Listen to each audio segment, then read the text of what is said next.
Disco Foot, le miroir du football de la diaspora congolaise.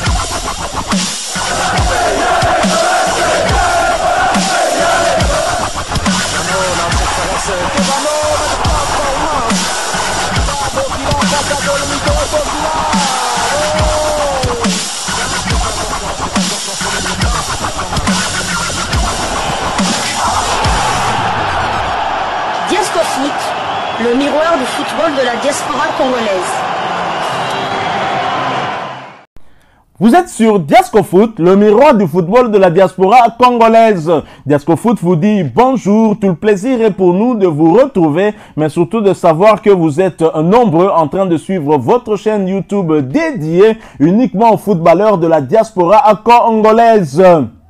C'est l'heure de partager avec vous quelques news que nous avons pu récolter pour vous, des news concernant certains de nos internationaux ou des binationaux qui se sont illustrés dans leurs clubs respectifs. Et cela dans le cadre de cette troisième livraison sportive de ce lundi 10 février 2025. Une livraison que nous débutons par la Belgique. Sans vraiment trembler, l'Union Saint-Gilloise a fait le boulot en s'imposant sur la pelouse de Courtrai 1-2. Grâce à des buts de Fousseni et Van Aert, le club bruxellois enchaîne ainsi un 6e succès de suite en championnat et reste dans le sillage de Bruges 2e. Une semaine après avoir battu Saint-Tron et avant d'affronter l'Ajax d'Amsterdam en Europa League, l'Union Saint-Gilloise avait droit à un nouveau match piège en se déplaçant à Courtrai.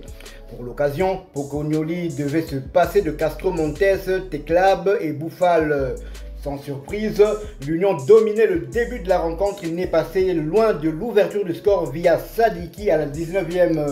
Toutefois, la plus belle occasion du début de match était pour les Kerels lorsque Nacho s'est parfaitement joué de Bourguès avant de tenter sa chance et de voir sa frappe être parfaitement détournée par le gardien Maurice. L'Union est finalement passée devant la manière assez logique. L'Union est finalement passée devant de manière assez logique grâce à Fousseni, bien lancé par Ivanovic qui n'a pas tremblé devant Illich. But 0-1 à la 34e minute. Le score n'a plus bougé avant la pause. Au retour des vestiaires, Courtrai a montré un visage bien plus conquérant qui aurait pu lui permettre d'égaliser si la frappe de Ferry n'était pas passée juste à côté à la 61e minute. Mais alors que la pression se faisait de plus en plus importante devant la cage de Maurice, Van Aert a permis aux Bruxellois de respirer un bon coup grâce à une belle frappe lointaine à la 66e minute. En fin de rencontre, Pocognoli a profité de l'avantage des siens pour faire souffler certains cadres avant de la rencontre européenne face à l'Ajax d'Amsterdam. Malgré cela, le club bruxellois ne s'est pas arrêté de jouer mais n'a pas réussi à se montrer suffisamment concret pour mettre Illich en difficulté. Mais lorsque Kalali a eu une belle opportunité, mais n'a pas su la saisir à la 85e minute. Dans le temps additionnel, Duverne a réduit la marque d'une magnifique frappe sur phase arrêtée, mais c'était trop tard pour égaliser. But 1-2 à la 92e minute. Grâce à cette nouvelle victoire, 1-2, la 6e de suite en championnat, l'Union fait passer à 13 sa série de matchs sans défaite en Pro League. En face, Courtrai semble condamné au play-down. Noah Sadiki était bien évidemment titulaire et ce pour la 10e fois consécutive. Il est de loin l'international congolais qui ayant le plus de temps de jeu. Il en est pour le score à 3336 minutes sur les 3680 possibles. Il a disputé 37 des 38 matchs de l'Union Saint-Gilloise et il a marqué 2 buts et délivré 2 passes décisives. Prochain match, l'Union accueillera l'Ajax d'Amsterdam pour un derby des plats pays dans le cadre du match aller des barrages de l'Europa League.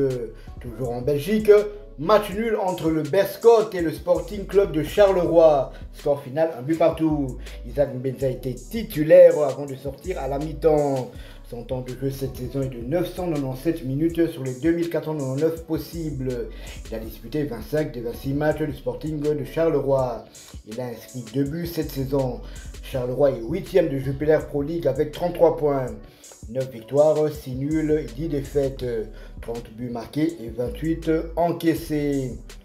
Prochaine journée, Charleroi accueillera Anderlecht pour le derby des Sporting le dimanche 16 février dans le cadre de la 26e journée de la Jupiler Pro League.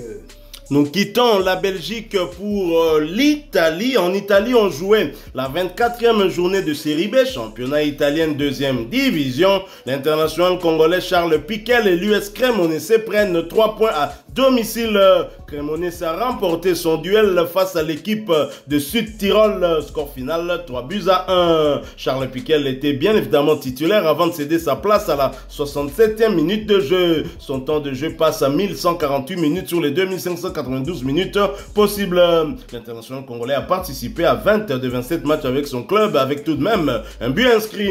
Après ce succès, Cremonese occupe la 4e place du championnat italien de première division avec 40 points, 11 victoires, 7 nuls et 7 défaites, 37 buts inscrits contre 26 encaissés. Et prochain rendez-vous pour l'US Cremonese et son Congolais, ce sera pour le compte de la 25e journée du même championnat et un déplacement sur le terrain de Bari. Et ce match aura lieu le samedi prochain, ce sera le 15 février 2025 sous le coup de 17h15 heure de Kinshasa, 18h15 heure de Goma, toujours dans l'est de la République démocratique du Congo. Nous quittons le pays de Totti pour celui de Dennis Bergkamp, où l'on disputait la 22e journée d'Eredivisie.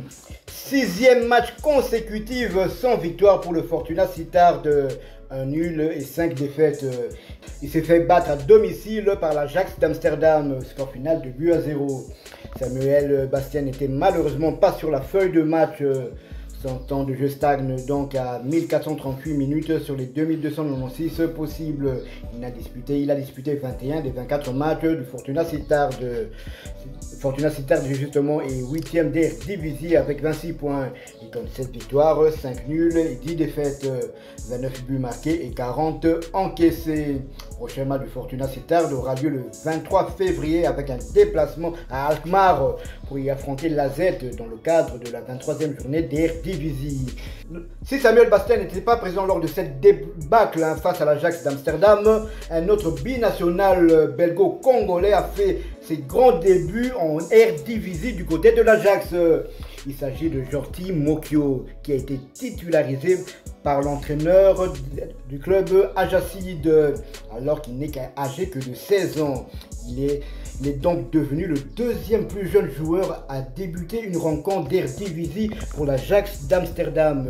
Mais on y reviendra plus en détail demain lors d'un portrait de cette pépite belgo-congolaise. Je signale que Jordi Mokio, le binational belgo-congolais, un nom qui nous a été proposé par Mokondia Ndembo depuis la Hollande. Et comme vous l'avez dit, nous reviendrons avec un peu plus de détails sur ce jeune joueur dans un portrait bien élaboré. Mais je regrette quand même l'absence de Samuel Bastien, qui est un binational belgo-congolais également, qui aurait pu dire un mot, glisser un mot à Jordi Mokio pour la tanière de léopard que Bastien connaît plutôt bien. Alors, nous quittons le pays de la légende Dennis Bergkamp pour le Moyen-Orient. Au Moyen-Orient, nous allons du côté des Émirats Arabes Unis où l'on jouait la 15e journée du championnat émirati de première division. Un nul pour Arnaud Loussamba, Isaac Chibangu et Baniyas. Le club de Baniyas affrontait Al Nasser Dubaï hier soir et aucune des deux équipes n'est parvenue à inscrire le moindre but. Score final 0 but partout. Titulaire, Arnaud Loussamba cédait sa place à la 83e minute. A noter qu'il s'agissait de sa 5e titularisation consécutive, ce qui porte à 1504 minutes son temps de jeu sur les 1928 minutes possibles. L'international congolais a participé à tous les 20 matchs avec son club avec à la clé un but inscrit et 2 passes décisives délivrées. Sorti du banc à la 69e minute, Isaac Chibangu a quant à lui joué 21 minutes minutes de jeu. Son temps de jeu est de 866 minutes sur les 2025 minutes possibles. Il a participé à 19 des 20 matchs avec son club. Après ce partage, Bania c'est 10e du championnat émirati de première division avec 16 points, 4 victoires, 4 nuls et 17 défaites, 15 buts inscrits contre 28 encaissés. Prochain rendez-vous, ce sera pour le compte de la 16e journée du même championnat et un déplacement sur le terrain d'Ajman le vendredi prochain. Ce sera le 14 février 2025 sous le coup de 14h25 heure de Kinshasa, 15h25 heure de Goma. Nous sommes à l'est de la République démocratique du Congo. Voilà qui me fait à cette troisième livraison sportive de ce lundi 10 février 2025. Vous l'avez aimé, laissez-nous un maximum de j'aime. Merci de partager avec nous en commentaire votre point de vue. Abonnez-vous sur cette chaîne Diascofoot parce que nous sommes le miroir du football de la diaspora congolaise. N'oubliez pas d'activer la petite cloche de notification histoire de ne plus rien manquer des prochains sujets que nous allons vous proposer. Encore une fois, merci à vous avec espoir de vous retrouver bientôt dans un autre sujet d'actualité. Mais en attendant, portez-vous bien et Diascofoot vous dit au revoir.